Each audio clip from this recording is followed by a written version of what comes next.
Good evening.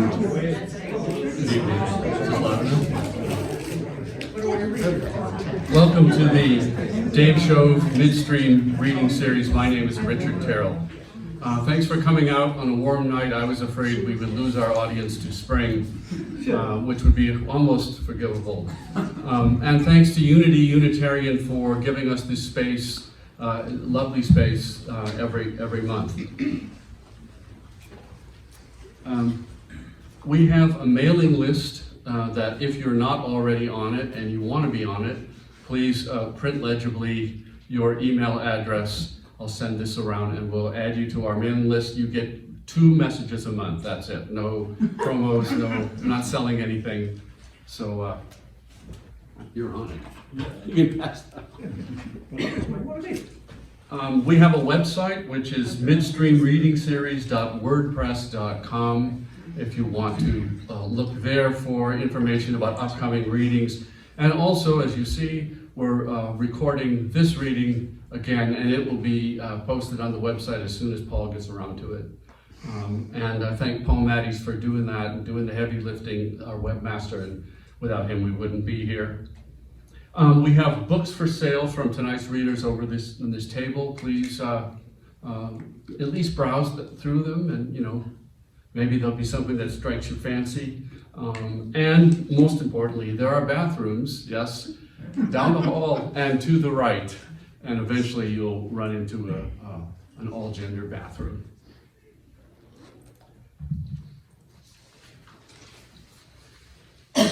John Coltrane made one LP with Duke Ellington, and only one. And they, among the tunes they recorded was Duke Ellington's "In a Sentimental Mood." And on that recording, Coltrane plays the melody and goes, "In a sentimental mood." And then Ellington plays behind him, da-da-da-da-dum, da-da-da-da-dum, this really strange, lovely obligato. In a sentimental mood. Tonight, my mind is like a tone arm on repeat, and my ear will not replay Coltrane and Ellington in a sentimental mood. Duke's obligato repeats its soft demands, 5 notes that tinkle, yes, tinkle, like water over smooth rocks to a pool a minor third below. Train's melody line rises pentatonically toward heaven, but stops on the 9th. For the musically unlettered, that's the note above do. It can go anywhere next, up or down, leap or glide, but Train holds it there, the sound that Duke wrote with the tone that God made, but Coltrane made good. A man's mouth and breath, a small piece of flat cane, a metal chamber like a simple heart, a long brass path with a conical bore. Oh, the pure ore and its gold, the loving attitude of that held note and the melody it portends. Can we call sentimental that which only implies excess? The older man would outlive the young. We know that now, since time makes irony of certainty and of the actuary. Sentimental moods arise at any age, whenever we are most not like children, but also lovely and unjustified, like too many roses. Forgive me that I write the same lines again and again, like a letter with no address that the post returns. I open it, and nothing has changed.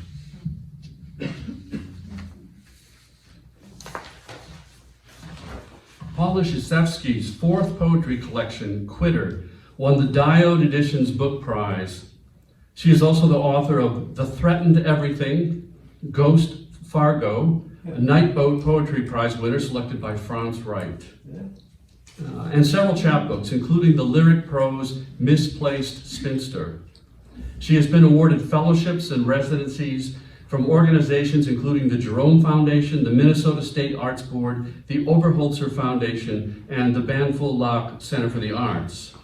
Her poems have been featured on Verse Daily and included in many anthologies. Private Policy, the Anthology of Surveillance Poetics.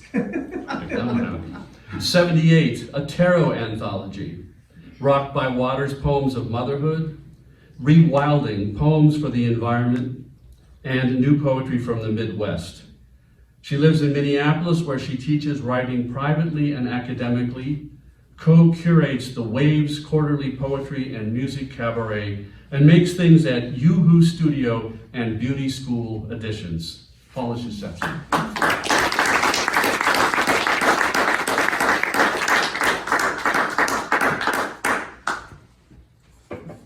Oh, so many more. Hi. A lot of really wonderful faces. There were fewer last time. Hi. I think I brought just like a sampling of kind of newer work, so maybe I'll just jump in. This first poem is from a group of poems I wrote by writing, like giving a friend a tarot reading and then writing them kind of a response over the next week. So this is one of those called Ace of Winter. Yes. Season in which preparing to leave feels better than leaving. A sweet ride stands prepped to haul me forward. Look at it gleam, my gold leaf goal god, my road forward, my neatly packed leaking. One fleeing charioteer versus even one minor pothole will equal broken down motion plus popped hasp plus not progress but stalled blur. Oh, hello, my mess, how it tumbles out, dressing the road I'll follow back to a trippy retrograde home. Studying my grand exit means readying to stay.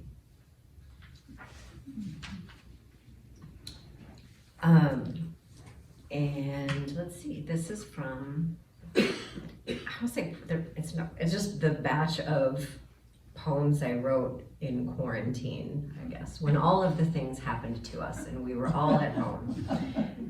This is toward the end of those, but what was your first concert? I hope you'll actually answer that later. I'm really curious. What was your first concert? My first concert was a Red Leaf. My first concert was Waiting for a Ghost in the Woods, or the tiny motor that runs your love. Once I was addicted to absence, thief of everything green, batting at nothing that's visible to me. My first concert was a cricket in a matchbox, a chorus of masking and unmasking so loud you didn't have to think. Horn section swaying in sharkskin. My first concert was the tree-lined sunset impressions smeared on the mirror of the river and the current a goodbye underneath. A song from memory comes on the radio and time's accordion folds squeeze in or the door slams shut on the moment and everything goes blight. I was singing along to stay alive. My first concert was a hammock swaying greenless leaves.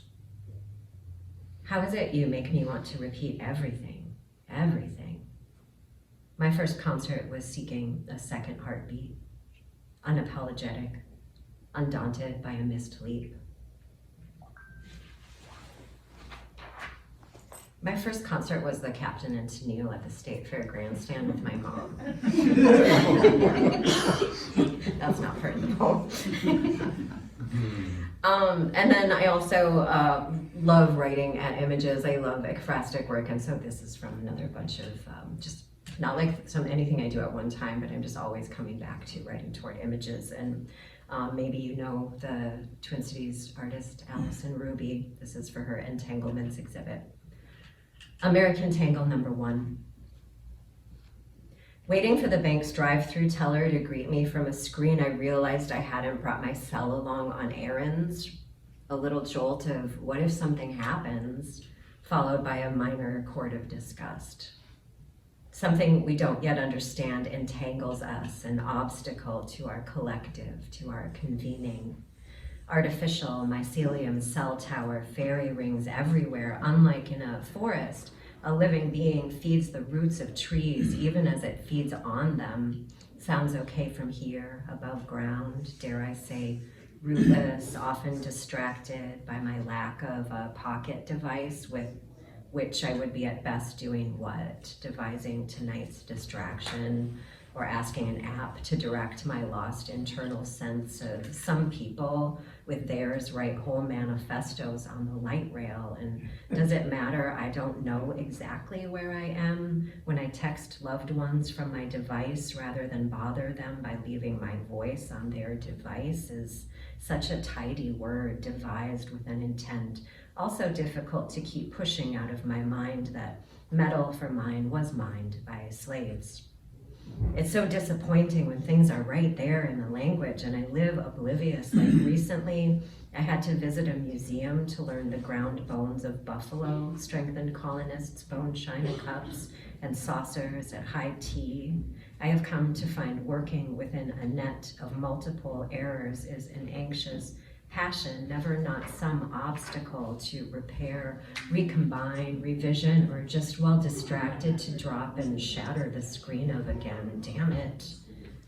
Device vines down from Old French device, and before that from vulgar Latin divisare, in both cases meaning division or to divide. My device performed more slowly than yours, so goodbye, I guess forever, becomes a true story to share with strangers online.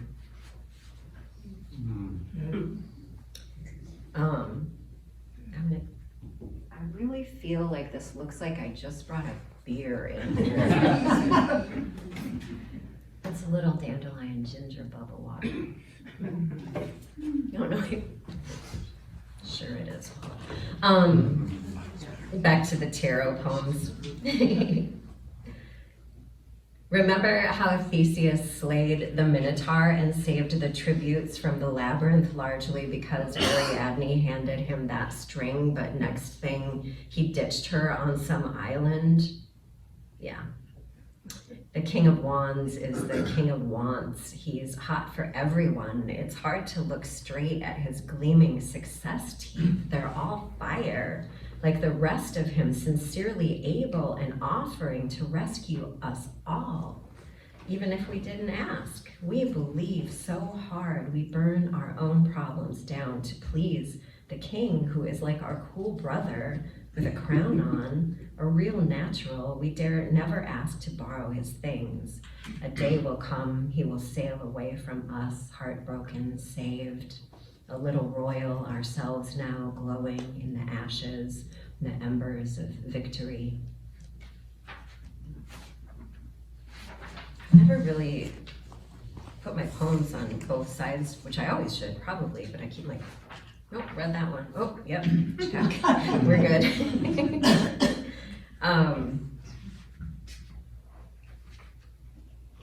Nope. That one's fine. So back to some pandemic poem again. I had a whole series called just Ghost of Human Contact. Yeah. Ghost of Human Contact number like 70 blah. What is memory? So many photos document peak moments from stories that slow flow later. Time will give every story an ending. What are endings? I'm in the basement clearing out the ex's trash. How's this guitar still here? Pearl acoustic buried behind married years. It was mine once, but I recall giving it away. I could only ever play Sinead O'Connor's Black Boys on Mopeds, which uses the same chords as Neil Young's Helpless, and probably a lot of other songs too. You think you're playing one song and someone tells you you're playing another.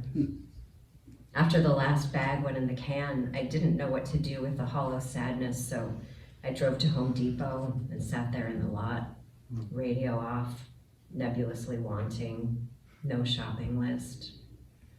I watched the slow parade of people push carts, trying with vinyl flooring or leaf blowers to make their homes better homes. Just because you're right doesn't mean another person's not also right, but God damn it, I know which song I used to play. It wasn't helpless. It's not that time gives stories endings. What does any begun thing do but end? It's the new understanding of some particular endings. What is understanding? Nope, there's not one back there. There are two more. This is another American Tangle. It's number 4, and for, I bet there are other fans of Camille Gage who recently passed. I miss her. She had a series of paintings for extinct species, and this one was Asteroxylon mackii. American Tangle number 4. If you plucked the bright bodies out of the night to give them a good scrubbing, if you soaked the North Star until its fingers pruned, that's Asteroxylon mackii, the sweet extinct being. Most of us didn't know you were gone because most of us didn't know you were here. Our not knowing, a worn gold plating, the magic hour missed. I like my love best stuttering. Brain to tongue connection overloaded by 5 different ways to articulate one glimpse of thinking. I like those suggestive typos and how my love's mondegreens become my mondegreens. Yes, the bots know more songs than my love knows, but they don't know the quirk and jolt between lyrics and breakfast, between composing odes to elegies and elegies to elegies, and then a fleck of dust gets under the microscope and whoops, hello new universe. We didn't know what was gone because we didn't want to love even one single cell more than we lose forever, whether that's how forever works or not. Honestly, I am friends with too many dead people on Facebook as is. So much to love is gone, and so much to love is here, pants ripped in the backflip of the run-on sentence of living, and the wind knocked out of us all.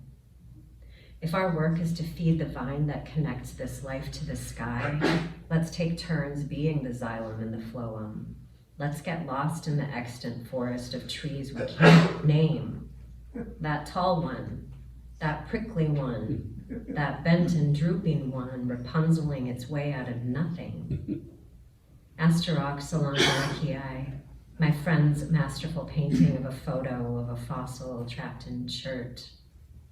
That's as close to bringing back the dead as we can get, she says.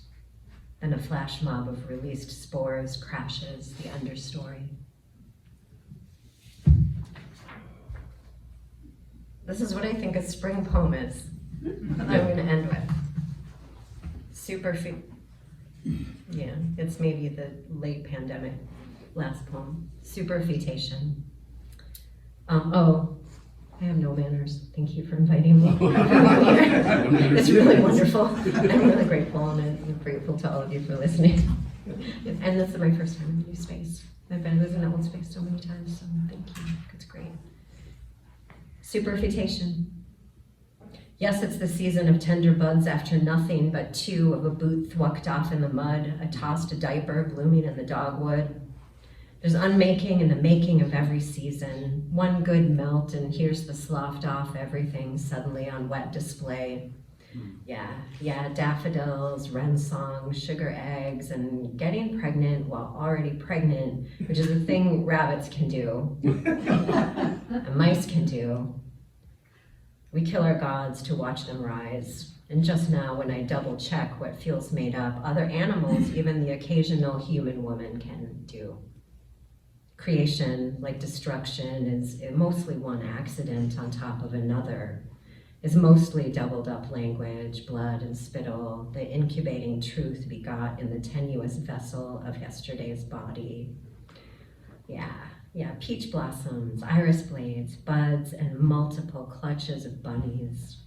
After winter's sterile quarantine, what singular self wouldn't I breach for a do-over, to once again slog through fecundity's gross mess? There's no cruelest month, I won't ascribe to that, and Can I get a half hallelujah? Not every gone thing will rise again. If there's to be some new start, I can't choose to neglect how this whole rebirth thing works. Someone help bury my dead God parts, or at least throw them in the sea. Happy spring.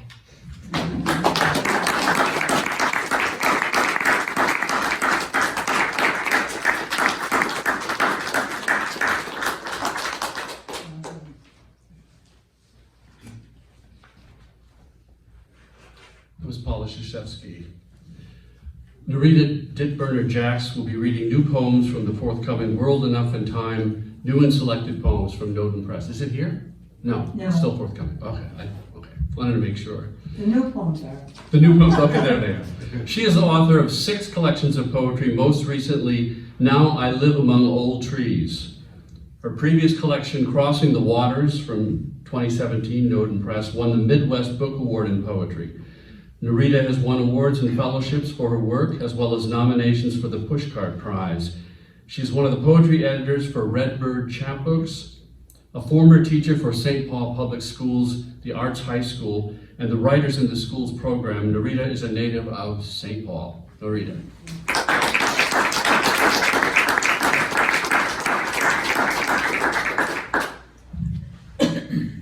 Thank you, Richard, and thank you for being here. This is the first time I've read a group of poems to live people. My last book came out on Zoom, and one of them was from this series, and I have to say that Midstream had the best technology through Zoom. It was. Well, these are new poems, and Norita, could you lower the microphone? There, so, we can see you. oh.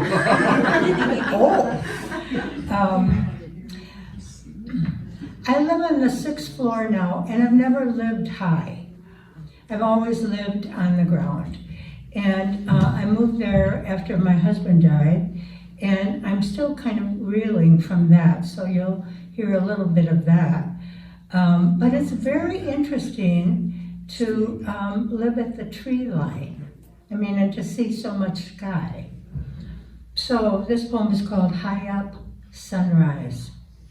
Can you hear me? Yes. An old moon thinning in the west above trees, copper for a moment, bright and brief. Eastward, the cathedral emerges from darkness behind an urban forest, and farther back, the cemetery. The buildings downtown break the tree line, piled like turrets of a kingdom, and that long absence in the landscape is the Mississippi River. Nearer, street lamps fade like moonlight. A garbage truck lumbers in, an engine starts, neighbors heading to work, and already the Amazon van is circling. Looking up, the sky curves at the horizon, holding us every ordinary day.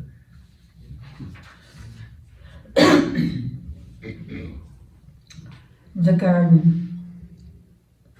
A renter now, I miss it, the bang of the back door, checking for green shoots each morning.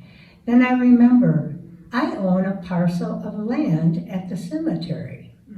I have monument privileges. Your stone is modest, but above ground. I can plant. I dig and sweat and pull up clumps of grass, laying the groundwork. Others have geraniums, but for you, darling, a line of scarlet and white petunias, just as I planted on Goodrich, between the garage and the sidewalk, a narrow line of beauty.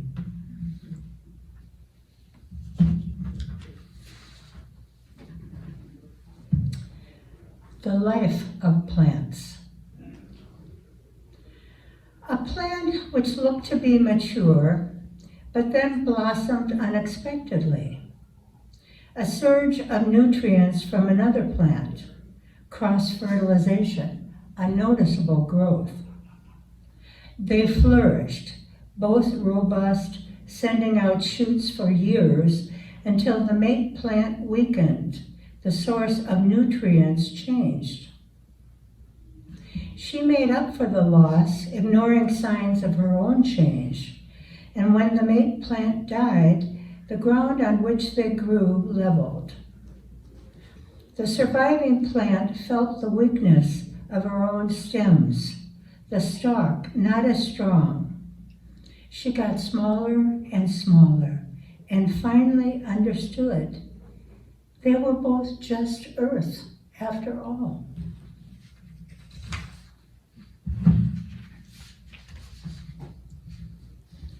Oh yes, the pandemic, the solitude. I had to break out, and this is one place I broke out. Breaking out Minnehaha Falls. I walk the path leaving my tedious solitude. Not disease, not virus with its stealth, but the rush of water, untamed, crashing from the precipice, down, down, a wild pitch filling the creek, the surge of it knocking the barricade, its power uncontained. But further down, the water settles, flows with more decorum to the mouth of the Mississippi, where other waters gather, flowing south, all waters to the sea.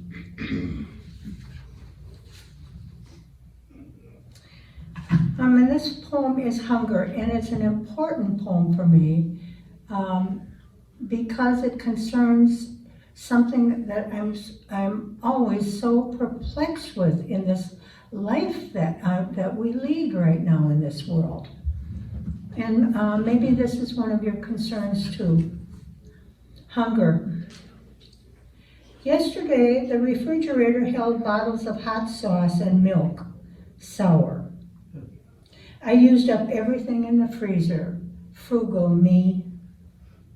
By evening, the refrigerator light shone on my wealth. Plump oranges, fresh cream, frozen pizza, pasta salad, empty, then full. Did my mother feel the satisfaction when she finished canning peaches and tomatoes, lining the jars up in the fruit cellar to sustain us for winter? No steam of August for me.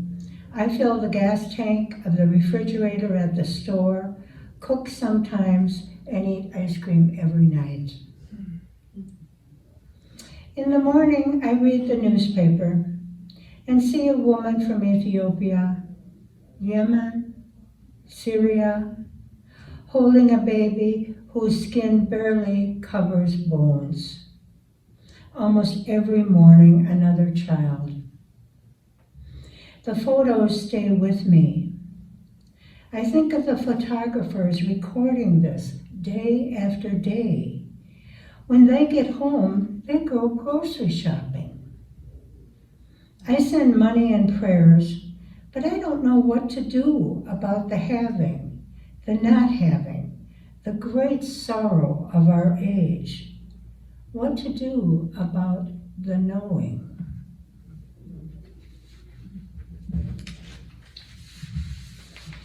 I've taken to really liking scripture. And I find that I hear something and it fits my life.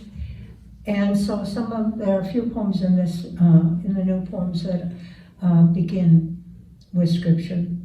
The title is Jesus, Hearing of the Death of His Cousin, John the Baptist. And from Matthew. When Jesus received the news from the apostles, he withdrew by boat to a lonely place. My mother did that when Larry went to Vietnam. She went to the basement, a cave of sorrow. Partings, terrible and permanent, we turn inward, let the laundry, the trash accumulate. Jesus relented when he saw the crowds that followed him, sick and hungry. He fed them from a few baskets of bread and 2 fish. That was the divine part. My mother lit the candles for the dying and the sick.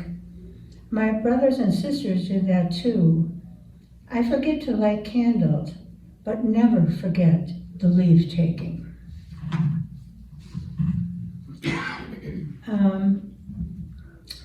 We have lost a whole string of poets in the last 4 or 5 years.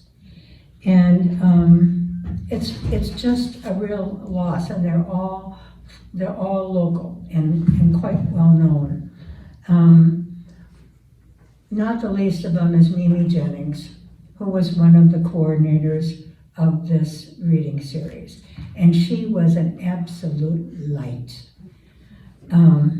So this is for the poets, begins with an epigraph from Marie Howe. I am living, I remember you. There are no obsequies. You may not even know of the death if you skip the obituaries. Carol Conley, Mike Finley, Tom High, Scott King, Kevin Fitzpatrick, Alyssa Cottle, Ethna McKiernan, Mimi Jennings. They wrote, withstood rejection, wrote anyway, published or didn't, enlarged our tribe with their antics, wit, sorrow, high spirits, and sheer inventiveness. They passed quietly, cloistered, our tribe of bards.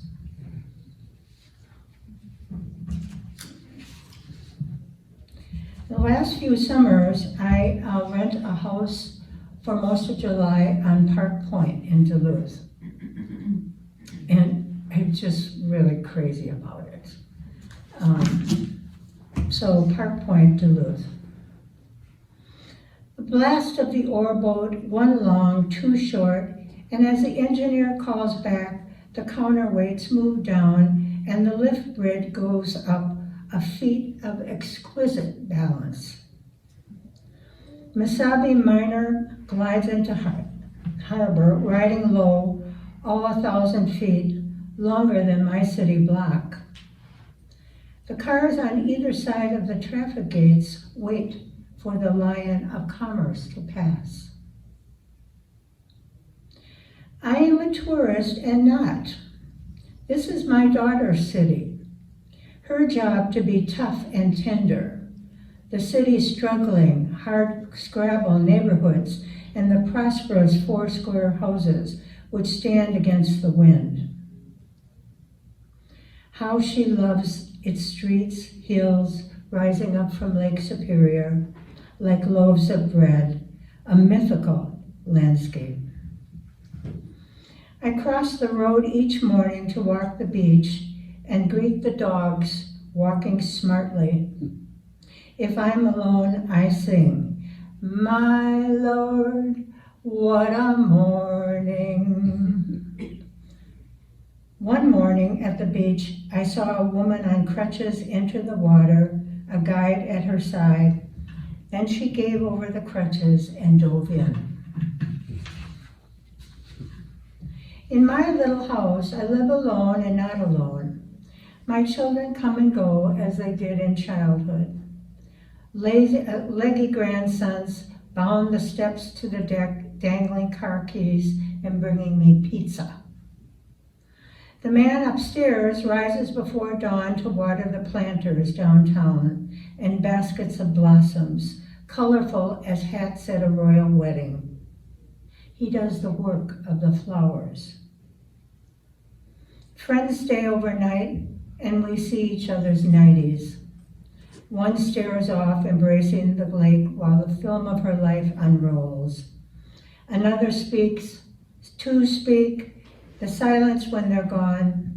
I walk to the quay and watch the waves push against the seawall and explode into air like our laughter. Toward evening at the beach, parents pack up, shake out blankets, but their children, the toddler, spooning the lake into a hole in the sand, won't look up. On the deck, I watch twilight settle in the trunks of the trees, but the crown of the pine still holds the light. The neighbor's dog is quiet, part of the composition of evening. Faint bird song, not morning's call.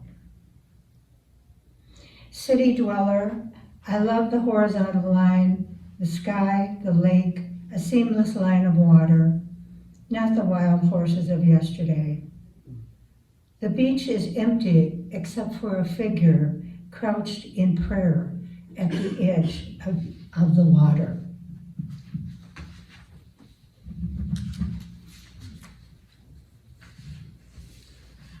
Two more.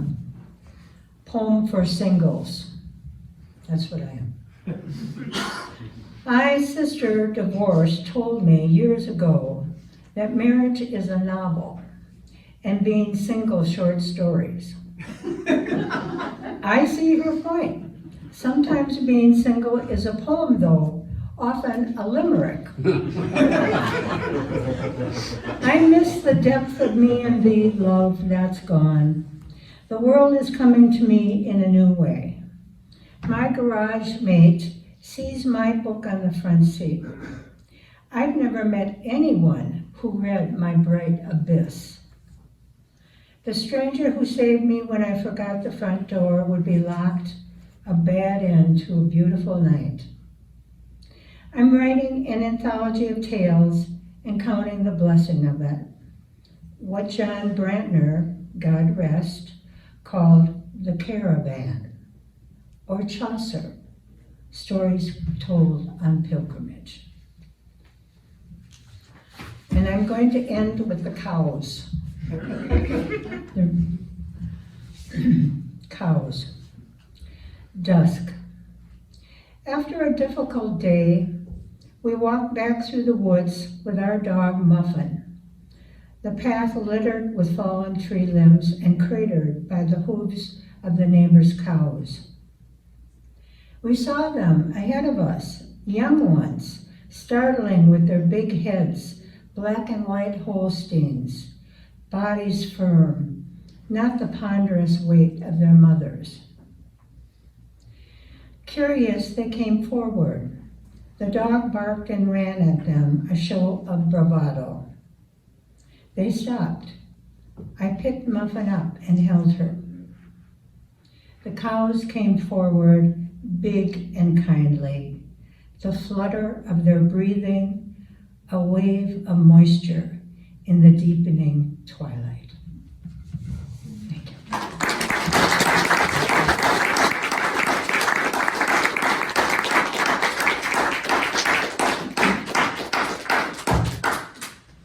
That was Norita Dittberner-Jax. Moheb Soliman is an interdisciplinary poet from Egypt and the Midwest who's presented work at literary, art, and public spaces in the US, Canada, and abroad with support from diverse organizations and institutions. He has degrees from the New School for Social Research and the University of Toronto and lives in Minneapolis, where he was program director for the Arab American Lit and Film organization MISNA before receiving a multi-year Tulsa Artist Fellowship and this year a Milkweed Editions Fellowship. His debut poetry collection, Homes from Coffee House Press 2021, explores nature, modernity, identity, belonging, and sublimity through the site of the Great Lakes bioregion Borderland. Moheb has been a finalist for the Minnesota Book Award, the Heartland Booksellers Award, and others, and was showcased in Ecotone Journal's annual Indie Press shortlist and the Poets and Writers annual 10 Debut Poets feature. His website is mohebsoliman.info. Moheb. I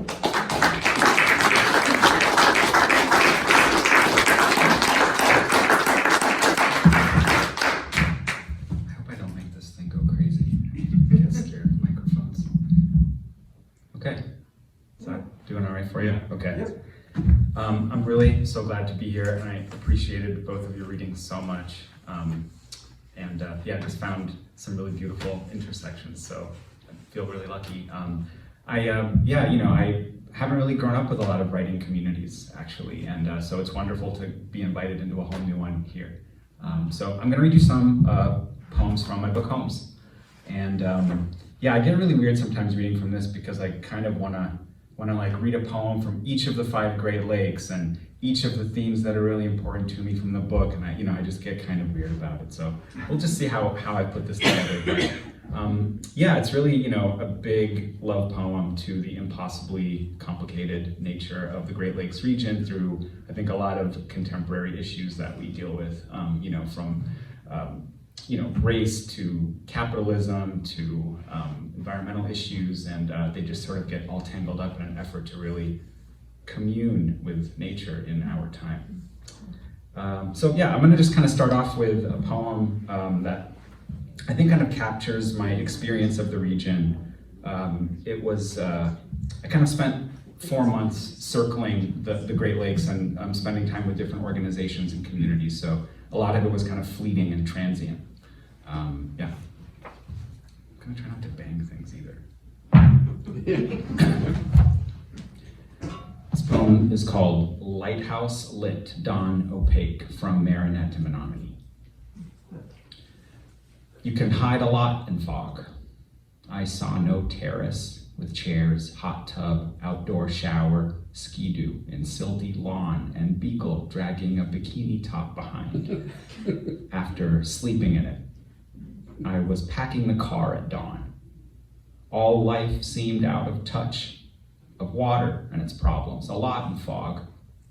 No sign but scent of the smoked trout, no breakfast, no idea how to flop back into place, swim to life and drive to death before the cape burns off and leaves the world again to painfully obvious warming. By then the neighborhood will have emptied onto the beach till the beach fills in the neighborhood. How can things be always too late? Always on the lookout for more ice and gas. The climate change is right before you. Know it. 100 years from today. The moment of efficacy as if it's always already past and all that's left to do is lie and bask and look out. A gigantic tanker slowly shredding the horizon, a lot in fog. This next poem is one of 5 poems in here that are about the lost cities of the Great Lakes. Not that there are lost cities of the Great Lakes, but you can certainly feel like you've discovered some when you're out there. And it was just kind of a way for me, I think, to play with some of the really complicated history around the region. It's a lost city of Lake Erie. It was a port that sank, not a freighter or steamer or one of Perry's fleet, but a whole port for sailboats, not leisure, but Pelt-era maritime's latest gallivanting technology, fettering the interior with metalled whites. It was a point on the way that LaSalle anointed with French flowers. Delhi and Father Hennepin with him and seamen and Tonti and shale sparks with his steel claw ground. It blossomed into a port city on the shallowest lake of the whole unmarshaled region, some spot in the marshes before Leamington and beyond Ports Dover and Stanley. Personally, I believe it was Rondeau. I met a regiment of memory there, what it was being foreigns and braves and genuinely God-fearing and raising a palisade and wheat and fermenting a trade zone that dried up, that flooded next spring. The marine life leaves some artifacts untouched on the lake bed, some conjecture, some dived. Book reports, the cannon. Maps were found with drawings of marquettes of the horseshoe of Niagara less crumbled and calculated the distance to the port's crude first European wigwams with arrowed hearts in the parchment's margins, zealots' destinations, speciously barked up whole woods of ash and maple abandoned when the faith didn't take. It's murky what happened, what lost, what left, the wives, kids, orphans, chattel, missions, crosses, X'd into land escapes. The next poem I'm going to read to you is just about my sister and I. There's kind of a real autobiographical vein in the book. I grew up in Ohio, moved to the U.S. from Egypt when I was a kid, and have lived in Ohio and Michigan and then Canada before moving to Minnesota, and just found myself kind of piecing together an interesting, very kind of erratic picture of the region. And in that, sort of trying to understand just how my family fits into this sort of sprawling Midwest. So yeah, this poem is called Geneva State Park, No Sight of the Lake, Geneva on the Lake, Ohio. It tells you a lot about Ohio's lakefront. Last night we snuck into the state park real late to sleep in my tent by the car on the paved driveway of a muddy site. Drizzle invisible in a wood pervasive with knocked out buckeyes. Corn-fed and golden-haired, and the fires put out, a thick gauze sat, whispering, undocumented, we gulped each half an orange watermelon. 2 itinerant sore thumbs stuck out in the wooded preserve among corn stalks. We feasted on watermelon as a family for dinner with feta, pita, Diet Coke. Last night we stole a night in our home state park, but didn't go down to mom and dad's. Didn't see the Cleveland relatives, Browns, Indians, games, mounds, grandma's grave. Last night it rained, and nothing heard the lake stir once from the downpour. The morning was too quiet, black and slick. We split for a diner then, always novel to us. Before any sighting in the woods of us, lights head low with the sun soon to clean its plate in the vapor of our gross great lake, us, the vapor that's our family.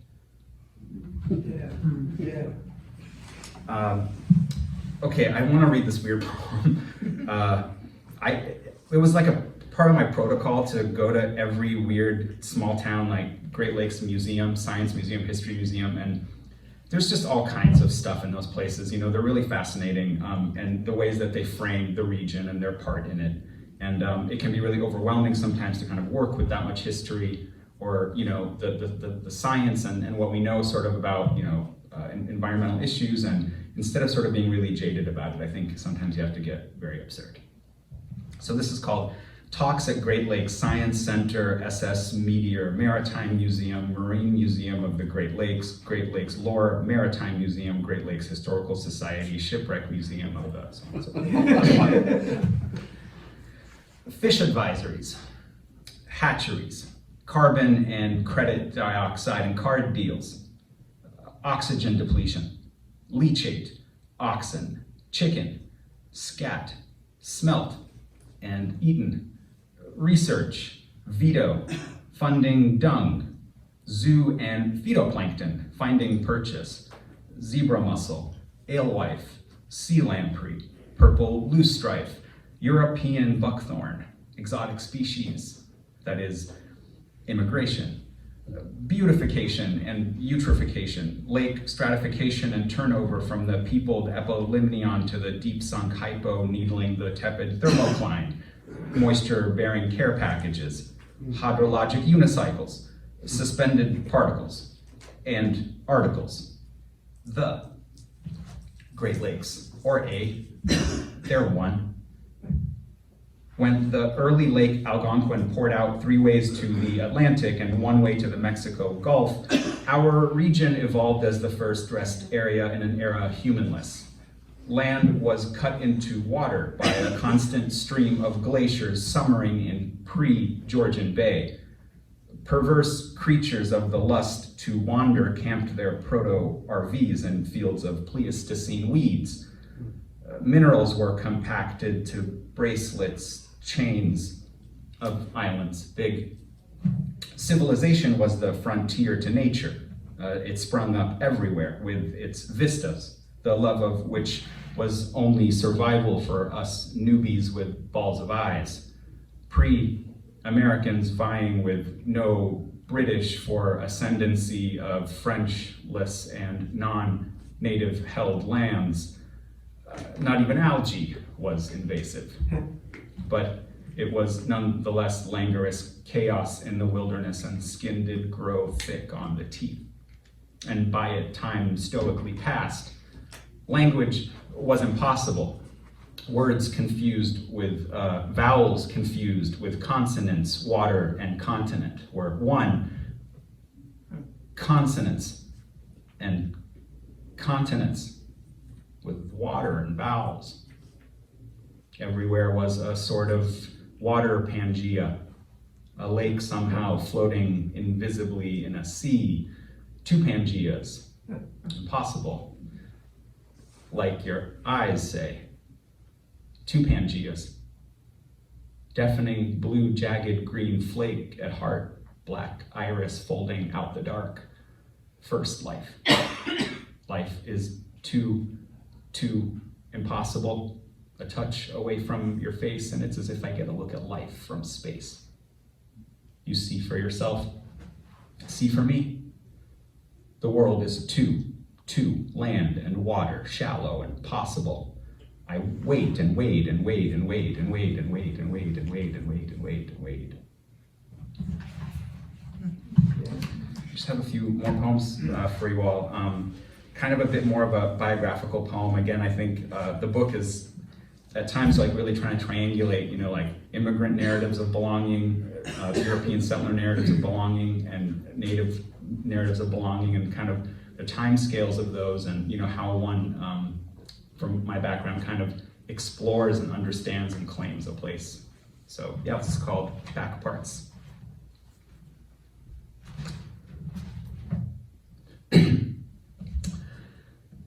I've hit bottom, friends.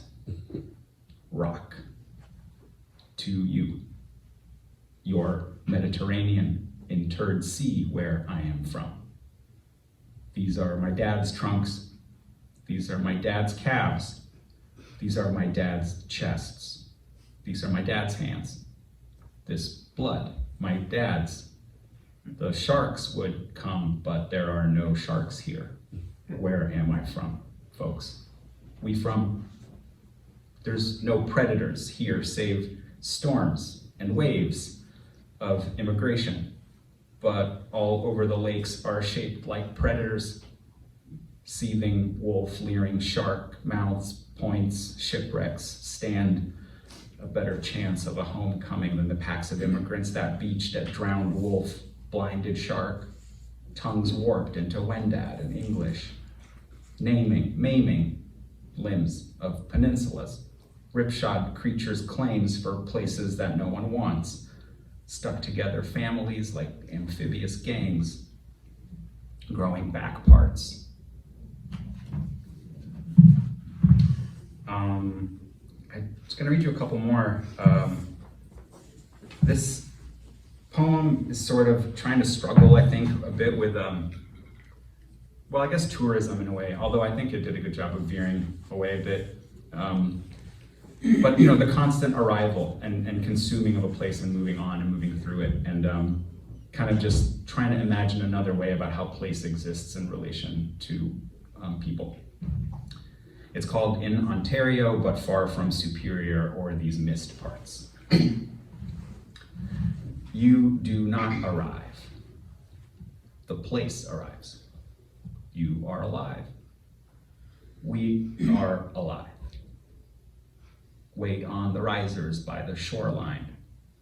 The place arrives. Places arrive and start the fires where there is any shot at life. Lake of the clouds in a boat bow, finding Superior through the carp's mouth. Porcupine mountains in a ship's stern. See me now. See me now. Set to burn their hemlocks and maples. Madeline Island swimming into red cliffs since before reservations. Tom's burned down cafe treading water. I am alive. I am alive. Serves as fodder for annexed places. Sault Ste. Marie twins test boundaries crossing the rapids of the St. Mary's. Locks knee deep in the terrain and name. Come to me. Come to me. Fan the flames of their emigrations. The place arrives. Places arrive. Fabled excess of the sum of parts. Collect and gather. Not discrete, no idea. Not as creatures, ghosts, the weather, a cordless power. It is not alive. They are not alive. A clap reversed. Big Bang land. Bound down boardwalks like fire escapes. There you strand, waving your arms, but you are alive. The place arrives, shooting flares into the night. You are on fire. Last poem I'd like to read to you is, I sort of feel like weirdly is the only happy poem in this collection, although it was, as you can imagine, so sublime and beautiful to be all over this incredibly, rich region. I guess it's hard to write joyful poems. I think we all know that. And I guess sometimes I'm just like really trying to wrestle with all the issues that we have in, having a place and connecting with the non-human living world. It can just kind of weigh on you. And I guess I found myself kind of feeling like, wait, there isn't the actual feelings I have really deep inside enough in this book. So I just want to end this with this poem. It's called On the Water. And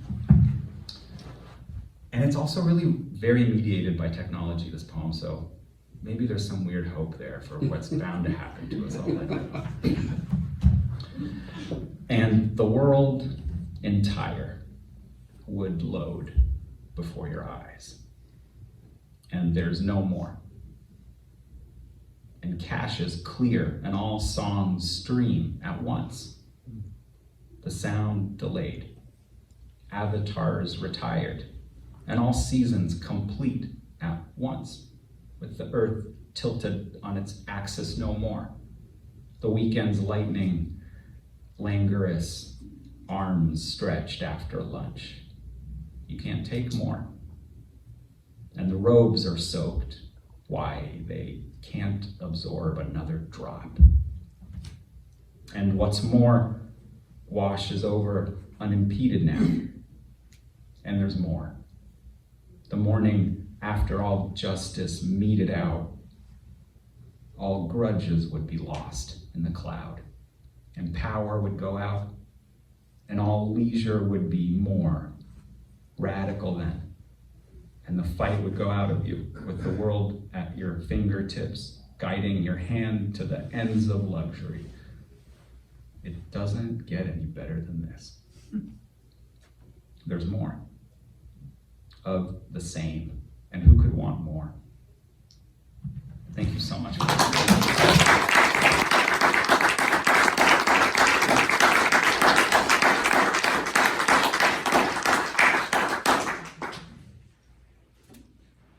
That was Moheb Soliman. Unity Unitarian provides us with this space at no charge, but if you'd like to throw in a buck or two for the lights and the power and the sound system and so on, it'll go towards their good work. I mean, they set everything up. All I have to do is show up. It's a great gig. So we appreciate their hosting us here. Also, after the reading, remember we have books for sale, and feel free to come in and meet the poets. I'm sure poets all want readers, so, an audience, that's all. Yeah. So please feel free to say hello, and if you're so inclined, I know I will be at Sweeney's Saloon, conveniently located only a few blocks away from here afterwards, and everyone is welcome to join us. I've been known to drink alone, but I prefer company, and they have a patio, so consider that. Max Garland's newest book of poems is Into the Good World Again from Holy Cow Press, just released. Previous books include The Word We Used for It, winner of the Brittingham Poetry Prize, The Postal Confessions, winner of the Juniper Prize, and Hunger Wide as Heaven, winner of the Cleveland State Poetry Prize. He has received an NEA Poetry Fellowship, Michener Fiction Fellowship, Bush Artist Fellowship, inclusion in Best American Short Stories, and fellowships in poetry and fiction from the Wisconsin Arts Board. Born and raised in Kentucky, where he worked as a rural letter carrier on the route where he was born. He is Professor Emeritus at UW-Eau Claire and is the former Poet Laureate of Wisconsin. Max Garland.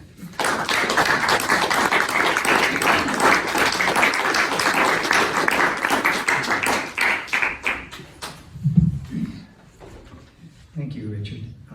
Thank the other readers too. Those were some wonderful poems.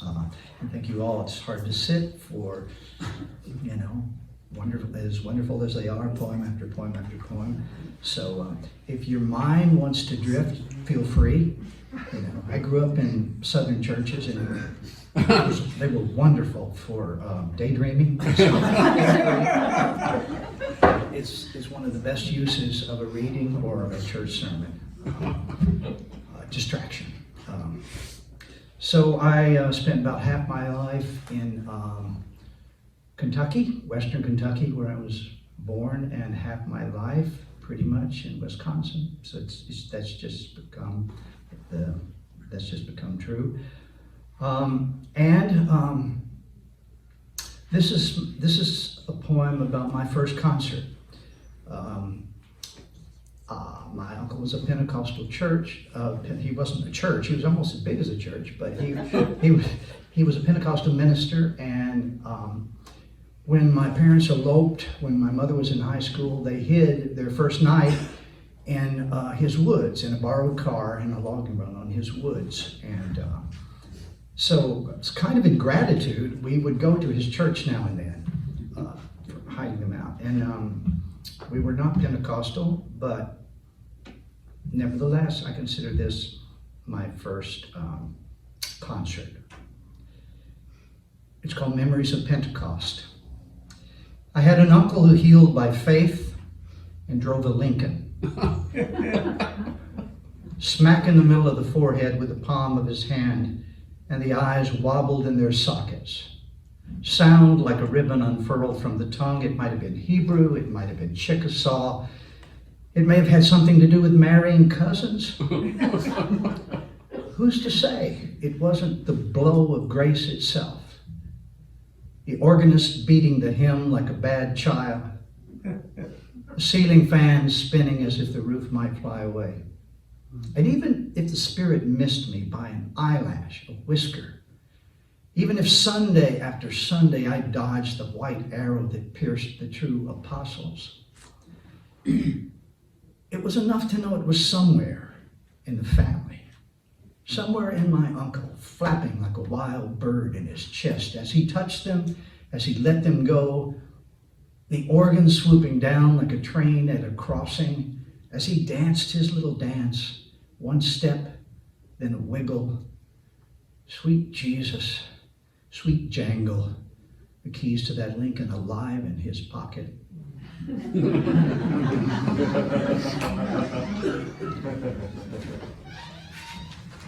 So I had until I heard you read, I had a little list here, but now it got all blown. And it's got to be something else now, because it's a conversation, right? Poetry, and which you have to put up with a little bit of this, because I have to find the poems that your poems brought to mind. Which, this is a good point. This would be an excellent opportunity for letting your mind drift. Right here. Okay. 35. For some reason, a poem that you just read, Moheb, brought this poem to mind. I think probably pretty obvious. It's called Images from Space. Things race away. Even the best of us, the ruddiest, rolling in dough and dousing ourselves in adequate doses of restraint.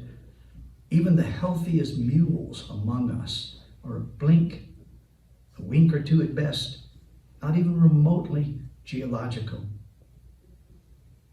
How long will light grace even the loveliest eyes? Yours, for instance. Sometimes I can already feel the hurtling away, the particle winds collectively howling inside, the bones jittery with calcium, already anxious to be other, to be dismantled and all earthy again. I can feel the loosening threads of the fabric of even this thought.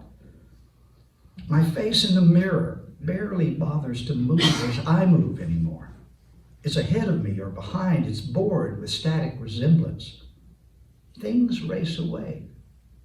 Even on those planets around those suns, in those galaxies, the space telescopes keep harping about. Even there, even on worlds with years that last our lifetimes, even there, things degrade. Light tends to pulse apart that which it illuminates. I try to remind myself change is all the real there is. To want otherwise is to pin the butterfly of being to the wall, which is good for neither. Still, it's pretty up there. And time is the only weather worth complaining about today, this brilliant blue arc that seems a sky worth forever, but leaks beauty into the heart wherever I turn, accelerates the pulse until it can barely be contained. I mentioned your eyes. That's what I'll remember when I'm ash, still pouting a little in the breeze they tossed me into.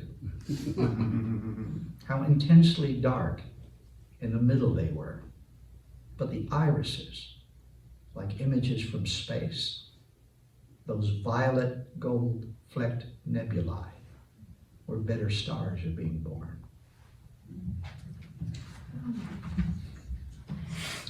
Those are the most cheerful poems I have. This is a book about the pandemic, into the good world again.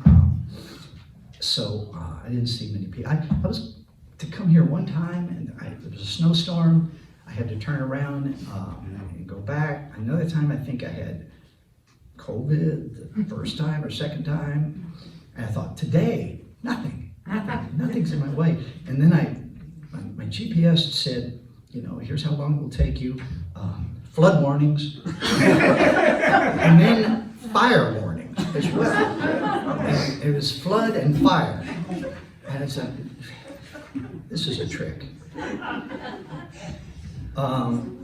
So anyway, this is dedicated to it's dedicated to, all but a few of the poems are written during isolation, pandemic. And then my sister also has been very ill with lung cancer, and I've spent a lot of the last year or so down in Kentucky. So you get to anyway, intensive care. If there is a world where all care is intensive, every symptom deeply monitored, where the ultimate purpose of math is charting compassion from chamber to chamber, this isn't necessarily it. Money breaks like a wave against us, grinding itself for the sake of the salt of some stillness beyond suffering. Is there, on any of the 300 million worlds in the habitable zones of sun-like stars, a planet where it's always your own flesh and blood on the line, never a stranger behind the mask, where if anyone flinches from the needle that stings but can't quite find the vein, the whole field and fabric of being flinches. And if there's a bright surge in her face, a comeback of breath now and then, the whole world is reminded how brief and timely a spark it takes, how little kindling the mortal fire. is still willing to work with.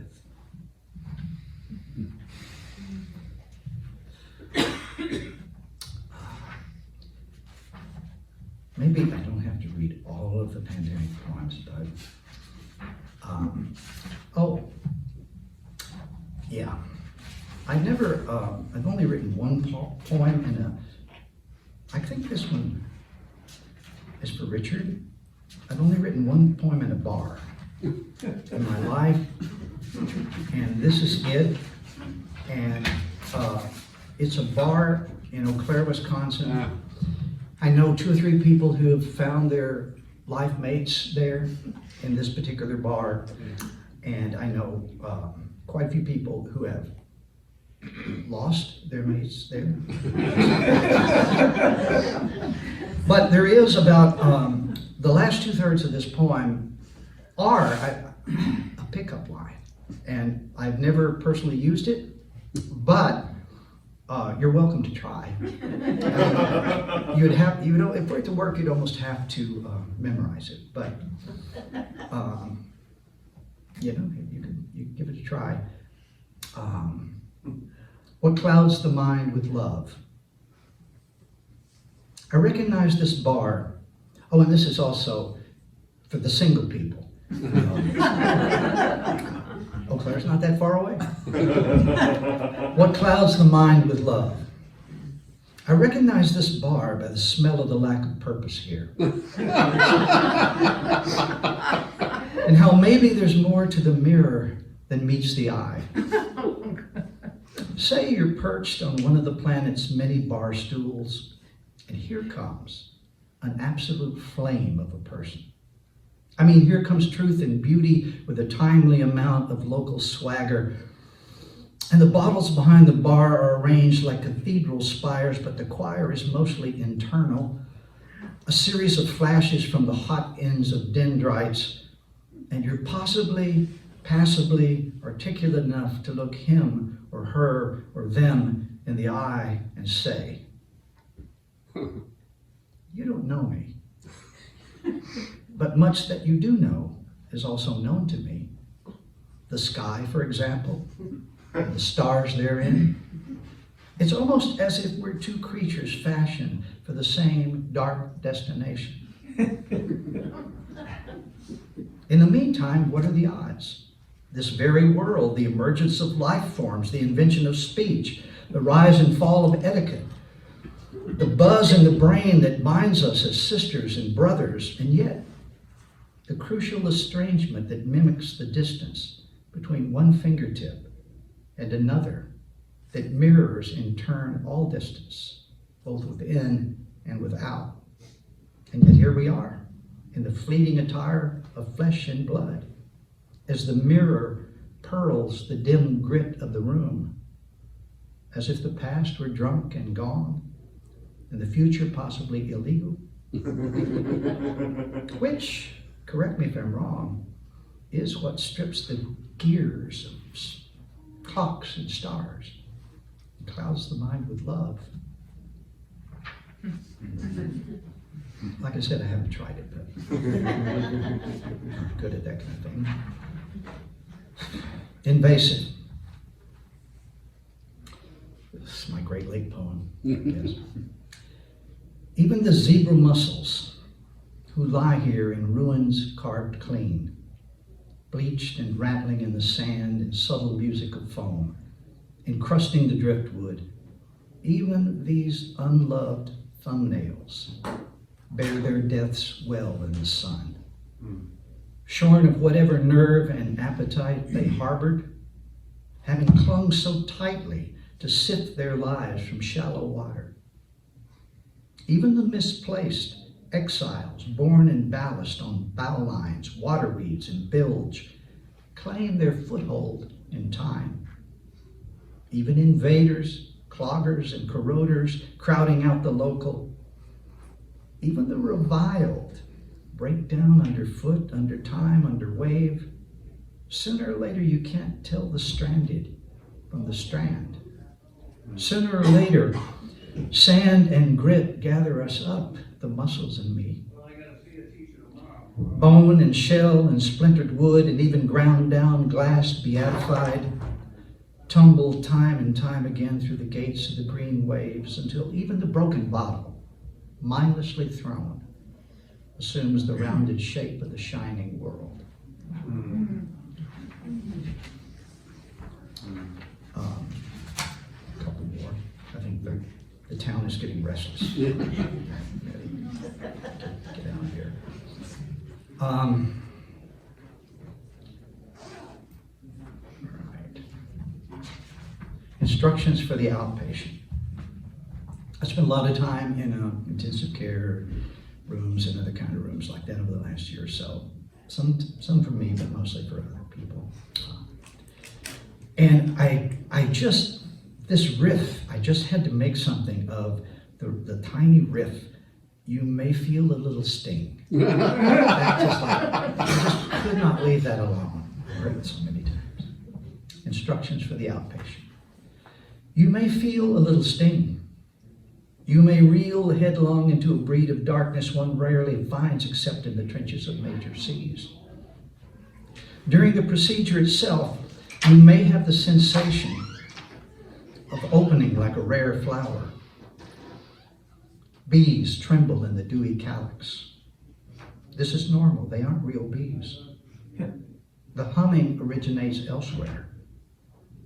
Considerable time will pass during the procedure itself, though not for you. For you, it's only a minimal absence, barely a blink. Consider yourself the weight of a feather. Consider yourself tucked in the roseate flush of the extended now. If it's any consolation, the world continues without a hitch in the absence of even the best of us. This has been proven through time. As for the sutures, they will vanish on their own. Where do they go? Where does anything go? This world, every field and blossom, stream and mountain, bluebird and seahorse, will grow ashen and blank as the moon in time. This is not related to your procedure. This was baked in from the start. If you should experience undue discomfort, join the club. All flesh is grass, as the prophet Isaiah once noted. Should you feel the need to contact us before your scheduled follow-up, it's often best to hesitate. Much is solved by simple hesitation. Laughter and hesitation. After approximately 3 weeks, most people are able to resume their normal activities, or abnormal as the case may be. Who are we to judge? In the meantime, some patients find warm compresses helpful, or ice. Others report finding relief in prayer and common household ointments. We hope you are among them. Finally, try not to pick at the wound. It's hardly ever where you think.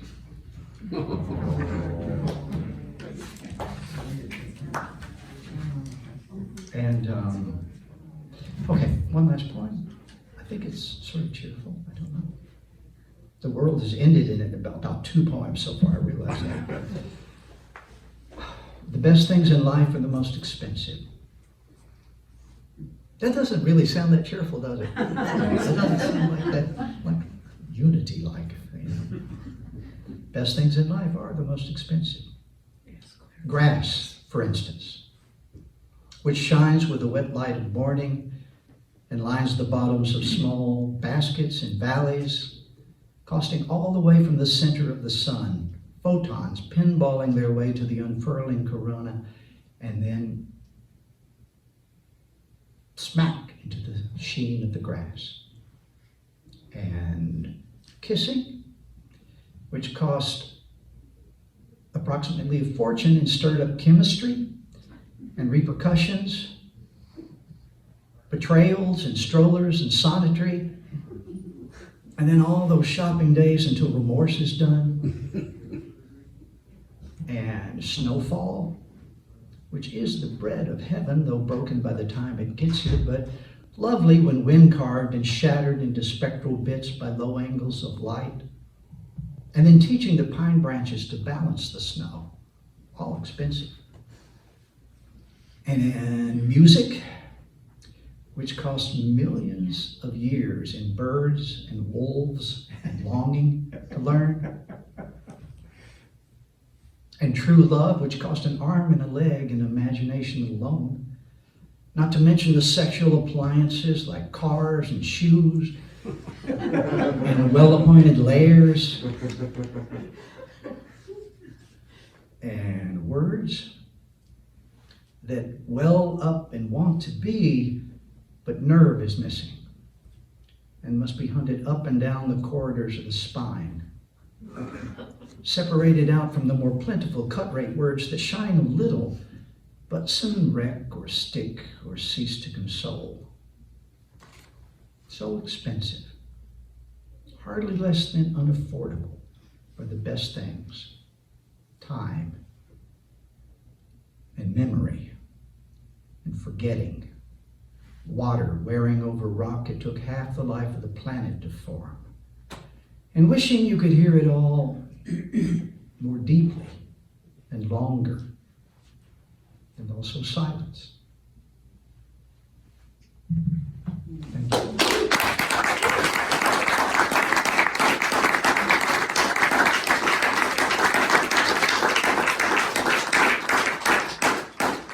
That was Max Garland. Let's have a round of applause for all tonight.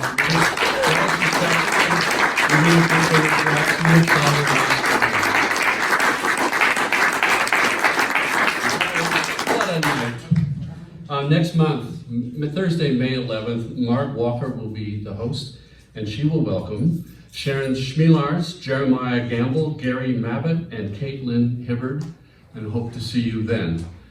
Thank you again for coming. We have books for sale, and Sweeney's is right around the corner. Thank you.